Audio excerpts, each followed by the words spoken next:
This morning, I want to share with you a poem that I've written called Ode to the 18 Commandments. The Song of the Jubilant, White-Haired 6-year-olds. This occurs as an introduction to my Muktananda Gita. With tapas up the slide, and with food down the slide, with only the inner guru and the clock as our guide. So sang the joyful, white-haired 6-year-olds, who do in constant happiness abide. By mortal measure we may be aged years 50 and 10, but thanks to the teachings of the Sadguru, we are jubilant 6-year-olds again, living the day in accordance with the commandments 18, keeps our bodies strong and enthusiasm keen, and with our thoughts and desires automatically tamed, the living of life becomes an exhilarating, ever blissful game. Let me read that again. The song of the jubilant, white-haired 6-year-olds. With tapas up the slide, and with food down the slide, with only the inner guru and the clock as our guide. So sang the joyful, white-haired 6-year-olds, who do in constant happiness abide. By mortal measure we may be aged years 50 and 10, but thanks to the teachings of the Sadguru, we are jubilant 6-year-olds again, living the life in accordance with the commandments 18, keeps our body strong and enthusiasm keen, and with our thoughts and desires automatically tamed, the living of life becomes an exhilarating, ever blissful game. Now we come to the first commandment, which is very relevant to those who practice Bhakti Yoga.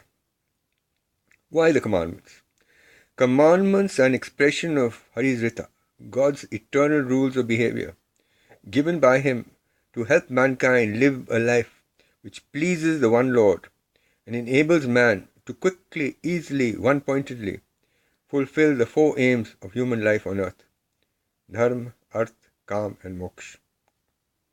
Practice of the commandments with sincerity leads to enjoyment of every moment of our lives, whatever the stage of our spiritual progress.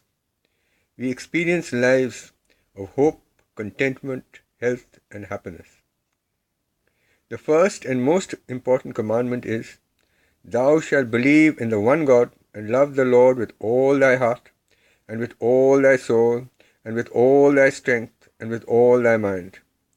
This first commandment is an invitation to us to practice Bhakti Yoga as a means of pleasing the all-pervading, omnipotent one Lord, and thus easily, quickly, and in an entertaining manner achieve all 4 aims of human life on earth.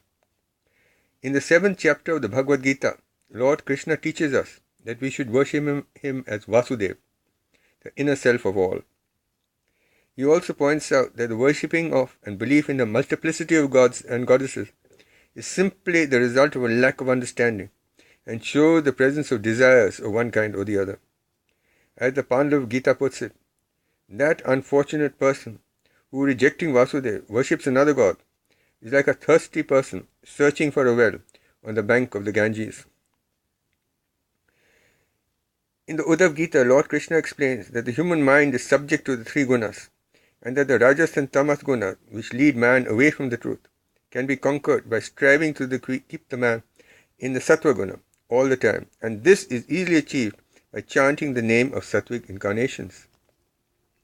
The Guru Gita, the teaching Baba Muktananda had most respect for, and which is recited every morning in his ashrams around the world, has Lord Shiva as its Rishi and Paramatma, another name for the inner self Vasudeva, as its Devata, object of worship.